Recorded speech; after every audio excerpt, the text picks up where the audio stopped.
부동산 업계에는 이런 말이 있습니다. 좋은 물건이 나오면 부동산 지인들에게 먼저 추천한다고 합니다. 나오면 무조건 잡으세요. 오늘은 부동산이 추천하는 집, 주택임대사업자 집을 잡아야 하는 이유입니다. 안녕하세요, 부동산 지척스입니다.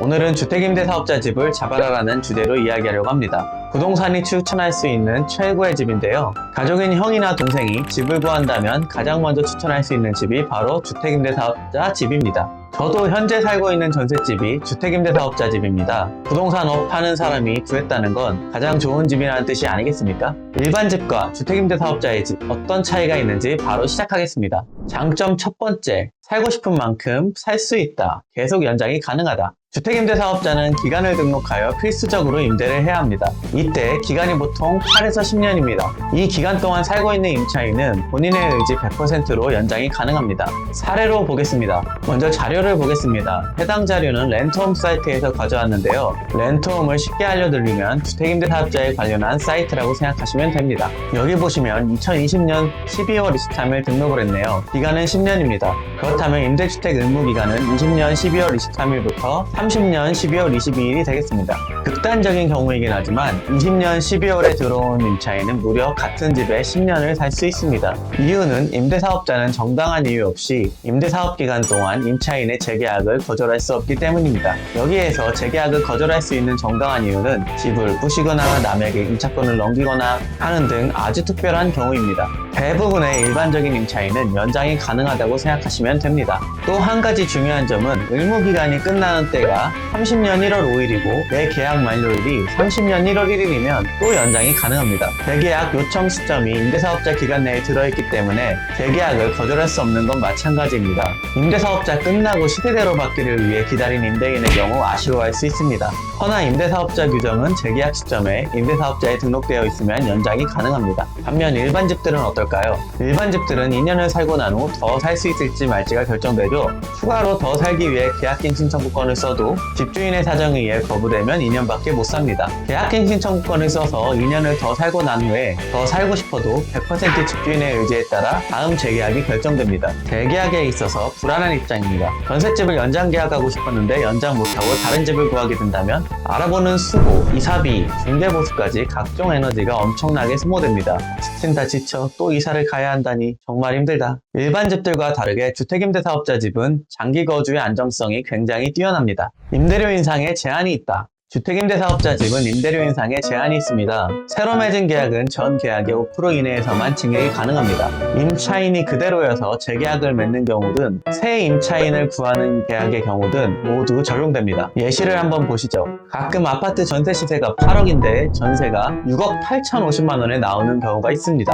이런 경우는 집에 문제가 있어서 그런 게 아니라 주택임대사업자 집인 경우가 대다수입니다. 이 집의 이전 임대차의 보증금에서 5%를 0원까지 끌어올려서 10만원 단위로 떨어지는 보증금이 된 겁니다. 이렇게 해도 시세보다 훨씬 저렴하죠. 이런 매물들은 나중에 이사를 계획한 예비 입주자들까지 입주 날짜를 바꿔서 들어올 정도로 강력하기 때문에 시장에 오래 남아있지 않습니다. 아파트의 경우 사실 내부가 거의 다 비슷하기 때문에 이런 매물을 발견했다면 그냥 돈부터 싸서 내 집으로 만드는 것도 나쁜 방법은 아닙니다. 많은 시간 고민할 기회를 주지 않는다는 특징이 있습니다. 앞서서 주택임대사업자 기간은 보통 8년이나 10년을 한다고 했죠. 인상 제한은 임대기간 동안 계속해서 현 임대료와 재계약 임대료 간의 인상폭이 5% 이내로 제한됩니다.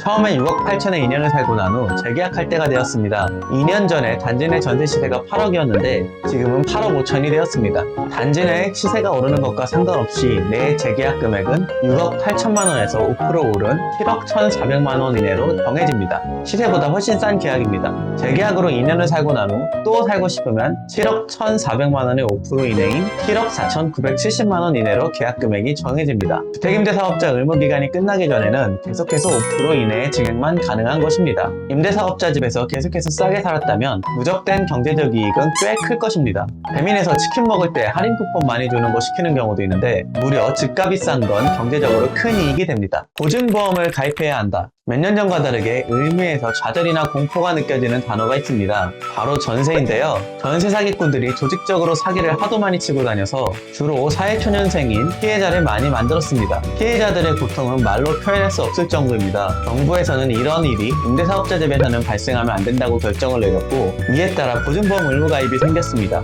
내 주머니에서 돈 나가게 생겼는데 과연 누가 좋아하겠습니까? 임대사업자들은 반발했지만 어쨌든 보증보험 가입해줘야 하는 의무가 생겼습니다. 아쉽게도 이 제도는 모든 임대사업자가 보증보험을 가입하게 만들지는 못했습니다. 모든 의무에는 예외가 없는 경우가 드물죠. 보증보험도 마찬가지입니다. 미가입할 수 있는 예외가 있는데요. 최우선 변제에 해당하거나 시세의 60% 미만 금액까지는 보증보험 미가입, 60% 초과된 금액만 가입할 수 있습니다. 이 제도에 대해 잘 아시는 임대사업자 임대인은 처음부터 임대인 가입 시 시세의 60%를 초과하는 보증금만 일부 가입으로 하고, 임차인 가입은 따로 보증보험 전액을 가입하라고 얘기하기도 합니다. 증액 제한과 연장 제한 같이 큰 혜택을 받는 조항에 비하면 보증보험 요건은 아쉬운 한계점이 있습니다. 그렇다면 주택임대사업자의 집은 일반 집들에 비해 아무런 단점도 가지지 않는 걸까요? 단 한 가지 한계점이 있습니다. 이는 많은 사람에게 해당하지 않고 일부의 사람들에게만 해당하게 됩니다. 오피스텔 임대에서 주의할 점이 필요한데요. 주택임대사업자에 등록된 오피스텔의 경우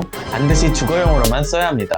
사업용으로 쓴다면 임대인에게 페널티가 가해질 수 있습니다. 금액은 무려 1,000만 원 이하로 적지 않습니다. 임차인이 처음엔 오피스텔을 주거용으로만 쓰다가 나중에 사업용으로 등록을 해서 사업용과 주거용으로 동시에 쓰게 된다면 임대인에게 문제가 생길 수 있는 것이죠. 임대인 입장에선 당연히 억울합니다.